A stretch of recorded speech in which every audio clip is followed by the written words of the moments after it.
നമസ്കാരം, പുതിയൊരു വീഡിയോയിലേക്ക് സ്വാഗതം. ഇന്ന് പരിചയപ്പെടാൻ പോകുന്നത് ഈ ഹെൽമെറ്റിൽ MTയുടെ ബ്രേവ് എന്ന് പറഞ്ഞിട്ടൊരു ഹെൽമെറ്റാണ്. അതിലെങ്ങനെയാണ് ഈ ആക്ഷൻ ക്യാമറ ഫിറ്റ് ചെയ്യുക എന്നുള്ളതാണ്.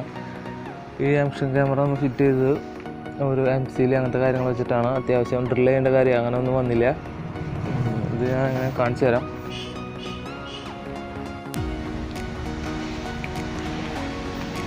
ഞാനിതിൽ ആദ്യം ഫിറ്റ് ചെയ്തത് ഇതിൻ്റെ ബേസ് അഡാപ്റ്ററാണ്. ഇതിൻ്റെ ഈ പറയുന്ന ഭാഗമാണ് ഇതിൻ്റെ ബേസ്. ഇതിലാണ് നമ്മൾ ജെ ഹുക്ക് എന്ന് പറയുന്ന ഒരു ഹുക്ക് അഡാപ്റ്റർ കിട്ടും. അത് നമ്മൾ ഫിറ്റ് ചെയ്തത്. ജെ ഹുക്ക് ഇതിൽ ഫിറ്റ് ചെയ്ത് കഴിഞ്ഞാൽ ഈ സ്ക്രൂ എടുത്ത് കഴിഞ്ഞാൽ നമുക്ക് അതിൽ ആക്ഷൻ ക്യാമറ ഫിറ്റ് ചെയ്യാം.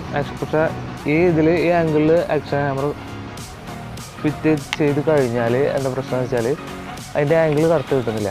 അതായത് ഒരു 60-40% നമുക്ക് വീഡിയോ കറക്റ്റായിട്ട് കിട്ടണം. പക്ഷേ ഇതിൽ ഏകദേശം ഒരു 80% നമ്മളെ വണ്ടിയുടെ ഫ്രണ്ട് പോർഷൻ തന്നെയാണ് കിട്ടുന്നത്. അതായത് റോഡ് സൈഡിലുള്ള വ്യൂ വളരെ കുറവാണ്. അപ്പോഴാണ് ഞാൻ കുറേ ആംഗിളിലൊക്കെ ടെസ്റ്റ് ചെയ്ത് നോക്കി. പക്ഷേ എത്ര നോക്കിയാലും ഇങ്ങനെ ഇരിക്കും. ജെ ഹുക്കിൽ മാത്രമായിട്ട് ഫിറ്റ് ചെയ്യുകയാണെങ്കിൽ ഇങ്ങനെ ഇരിക്കും. അപ്പോൾ എത്ര 80% നമ്മൾ വണ്ടിയുടെ ഫ്രണ്ട് ഭാഗം എത്ര കിട്ടുക. തീരെ റോഡ് സൈഡ് വ്യൂ തീരെ കിട്ടുന്നില്ല. അപ്പോഴാണ് നമ്മൾ വേറെ കുറേ ആംഗിളൊക്കെ ടെസ്റ്റ് ചെയ്ത് വന്നിട്ടും രക്ഷയില്ല. അപ്പോൾ വേറെ 2 അഡാപ്റ്ററും കൂടി അഡീഷണലായിട്ട് വാങ്ങേണ്ടി വന്നു. അത് ഞാൻ ആമസോണിൽ നിന്ന് പർച്ചേസ് ചെയ്താണ്. ഒരു വലിയ അഡാപ്റ്ററും അതിൻ്റെ തന്നെ ഒരു ചെറിയ അഡാപ്റ്ററും. അത് ഫിറ്റ് ചെയ്തിട്ട് നമുക്ക് ആംഗിൾ ചേഞ്ച് ചെയ്യാൻ പറ്റും. ഈ ആംഗിൾ ചേഞ്ച് ചെയ്യുന്നതോടുകൂടി നമ്മളെ വ്യൂ മാറി കിട്ടും. അപ്പോൾ ആദ്യം നമ്മൾ ചെയ്യേണ്ടത് നമ്മൾ ജെ ഹുക്ക് ആദ്യം മൗണ്ട് ചെയ്യുക. മൗണ്ട് ചെയ്തതിന് ശേഷം നമ്മൾ അഡീഷണലായിട്ട് വാങ്ങിയ 2 ഹുക്ക് ഉണ്ടല്ലോ, ഒരു ചെറിയ ഹുക്കും ഒരു വലിയ ഹുക്കും. അതിൽ ജെ ഹുക്കുമ്മൽ ചെറിയ ഹുക്ക് ആദ്യം ഫിറ്റ് ചെയ്യാം. ഫിറ്റ് ചെയ്തതിന് ശേഷം ഇങ്ങനെ ഫിറ്റ് ചെയ്ത രണ്ടും ഇങ്ങനെ ഫിറ്റ് ചെയ്ത എന്താ പ്രശ്നം വെച്ചാൽ 2 ഹുക്കും അടുപ്പിച്ച് വരും. അപ്പോൾ ടൈറ്റാക്കാൻ കുറച്ച് ബുദ്ധിമുട്ട് വരും. അപ്പോൾ നമ്മൾ ഓപ്പോസിറ്റ് സൈഡായിട്ട് വയ്ക്കുക. ഇത് വെച്ചതിന് ശേഷം ഇത് ഓപ്പോസിറ്റ് സൈഡിൽ വയ്ക്കാം.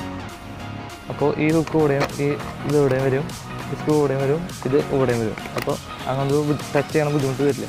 അതിന് ശേഷം ചെറിയ അഡാപ്റ്ററുമിൽ വലിയ അഡാപ്റ്റർ ഹുക്ക് ചെയ്യാം.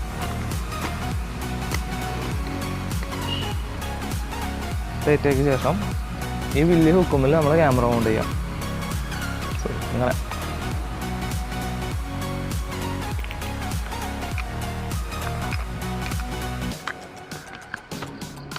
ഇപ്പോൾ ഏകദേശം മുഴുവൻ ലൈറ്റാക്കി കിട്ടുന്നില്ല. ഏകദേശം ഇങ്ങനെയാണ്. അപ്പോൾ വരാം.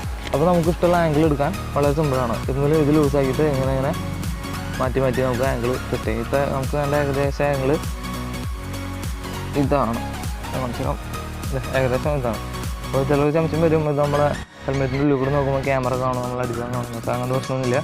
ഹെൽമെറ്റിൻ്റെ ഉള്ളിൽ കൂടെ നോക്കുമ്പോൾ വ്യൂ അടിപൊളിയായിട്ട് കിട്ടും. ഇപ്പോൾ ഈ റെസ്റ്റിൽ ഫിറ്റ് ചെയ്താണെങ്കിൽ നമുക്ക് ഏകദേശം കറക്റ്റ് റെസ്റ്റിൽ തന്നെ വീഡിയോ കിട്ടും. ഏകദേശം 40% ബൈക്കിൻ്റെ പോർഷനും 60% റോഡിൻ്റെ പോർഷനായിട്ട് വീഡിയോ നമുക്ക് ലഭിക്കും. അപ്പോൾ ഇങ്ങനെയാണ് ഒരു MTയുടെ ഹെൽമെറ്റിൽ ആക്ഷൻ ക്യാമറ ജെ ഹുക്ക് ഉപയോഗിച്ചിട്ട് മൗണ്ട് ചെയ്യണത്.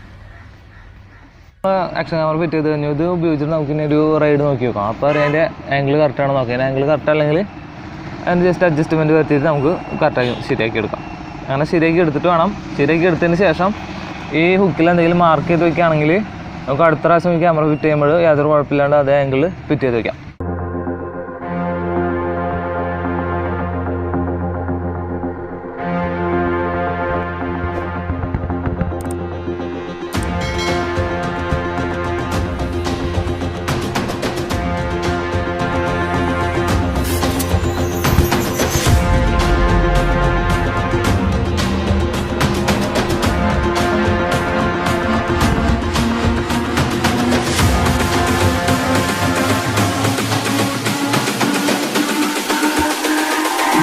It's all about humanity. അപ്പോൾ ഇന്നത്തെ വീഡിയോ എത്തുള്ളൂ ഗൈസ്. അപ്പോൾ വീഡിയോ എല്ലാവർക്കും ഇഷ്ടപ്പെട്ടു എന്ന് വിചാരിക്കുന്നു. വീഡിയോ ഇഷ്ടപ്പെട്ടാൽ ലൈക്ക് ചെയ്യുക, കമൻറ്റ് ചെയ്യുക, ഷെയർ ചെയ്യുക, ചാനൽ സബ്സ്ക്രൈബ് ചെയ്ത് വയ്ക്കുക. കൂടെയുള്ള ബെൽ ഐക്കൺ കൂടി ഞെക്കി വയ്ക്കുകയാണെങ്കിൽ ഞാൻ ഓരോ വീഡിയോ അപ്ലോഡ് ചെയ്യുമ്പോൾ നിങ്ങൾക്ക് നോട്ടിഫിക്കേഷൻ ആയിട്ട് ലഭിക്കും.